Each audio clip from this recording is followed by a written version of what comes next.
ये महिला आरक्षण बिल दोनों पक्ष, विपक्ष और सत्ता पक्ष महिलाओं की दुर्दशा के साथ खेल रहे हैं, ऐसा मुझे लगता है। आइए मेरे विचार सुनिए। नमस्कार साथियों, महिला आरक्षण को लेकर के मुद्दा संसद से लेकर सड़क तक आ चुका है।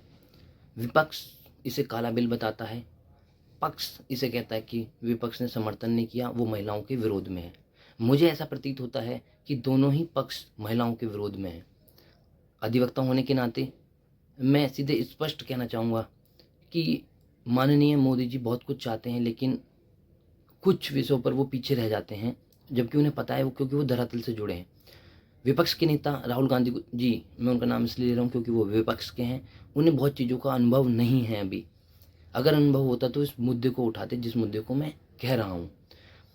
अधिवक्ता होने के नाते मैं फिर एक बार ये शब्द रिपीट करूँगा। अधिवक्ता होने के नाते जब मैं कचहरी में जाता हूँ तो घरेलू हिंसा मेंटेनेंस को लेकर के जो अपना सीआरपीसी अब बीएनएसएस हो गया 125 से 144, उसमें जब मेंटेनेंस बंधने की बात आती है तो जब बिल्कुल मुद्दत 6 महीने के बाद स्टेज पे आ जाता है, 7 महीने के बाद अगर कोई अच्छा जज होता है तो वहाँ पर क्या होता है कि फिर पता चला उसका ट्रांसफ़र हो गया, एक डेट गई, फिर कोई ऐसा जज आया, उसने देखा कि इसमें पेज की कमी है, इस पेज को पूरा करो, फिर वो डेट गई, फिर तीसरे डेट पर पेज लगाया, फिर कहते हैं ठीक है, चौथे डेट पे फिर वो उस पे निर्णय की बात आती है तो पता चला कि उसका भी ट्रांसफ़र होने की बात आ गई, या आज वो पीछे बैठा हुआ है अपने चैम्बर में, अब उसका मन नहीं है।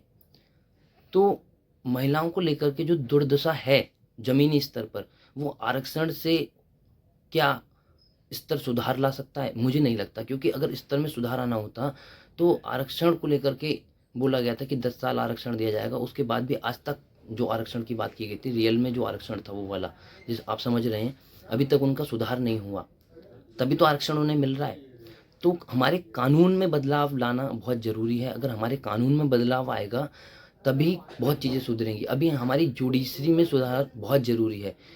जुडिशरी के सुधार के लिए मैं स्पष्ट ये कहना चाहूँगा, बहुत सारे जजेस अच्छे हैं, मैं सब पे उँगली नहीं उठा रहा, लेकिन बहुत सारे जजेस मैंने देखा है, सुप्रीम कोर्ट ने कह तो दिया कि 3 साल आपको प्रैक्टिस करनी है, उसके बाद आप जाओगे एग्ज़ाम दोगे जुडिशरी का, लेकिन वो पीछे बैठ जाते हैं और आज उनका मन नहीं है, आज गर्मी ज़्यादा है, फिर वो नहीं बैठते, आज स्ट्राइक हो गई, तो ऐसे करके लगभग 1 साल निकल जाता है, लेकिन मेंटेनेंस नहीं बन पाता। जब बिल्कुल एंड मोमेंट पे आ जाता है कि मेंटेनेंस बनना है, तो अभी हमें अपने कानून में बदलाव करना है। तो ऐसे कानून लाए जाएँ। ये कि मैंने एक छोटा उदाहरण दिया है, महिलाओं की बहुत जगह दुर्दशा खराब है। आप महिलाओं के आरक्षण की बात कर रहे हैं, तो पहले कानून में बदलाव लाइए कि मेंटेनेंस जैसी चीज़ पे अगर 1 डेढ़ साल लग जाता है, जो काम 90 दिन या 6 महीने जो हो जाने चाहिए उसमें नहीं हो पाता। मेंटेनेंस एक बहुत बड़ी समस्या नहीं है, क्योंकि महिला जब तक वो उसका पति है तब तक तो उसका राइट है, तब नहीं मिल रहा उसे मेंटेनेंस। डाइवोर्स हो जाना है तब भी उसे मेंटेनेंस मिल रहा है, उसे मेंटेनेंस तब भी नहीं मिल रहा उसे मेंटेनेंस। तो अगर मैं छोटे से विषय वस्तु पे बात करूँ तो महिलाओं की दुर्दशा आप मेरी बातों से समझ सकते हैं क्या है। कचहरी में घूमती हैं, उन्हें अगर एक धरातल स्तर पे देखा जाए तो फिर उनके ऊपर छत भी नहीं रहती है, कई बार उनको घर से सपोर्ट नहीं मिलता, ना मायके से ना ससुराल से, या मायके में कोई नहीं होता। फिर वो स्ट्रगल करती हैं, क्योंकि उन्हें मेंटेनेंस, अगर उन्होंने जॉब करी तो उन्हें मेंटेनेंस नहीं मिलेगा, और उन्होंने जॉब नहीं करी या पढ़ी लिखी नहीं है तो भी दिक्कत है।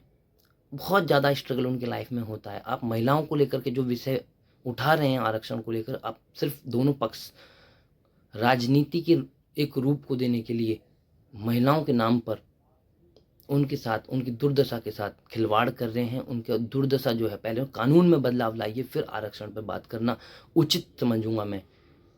धन्यवाद।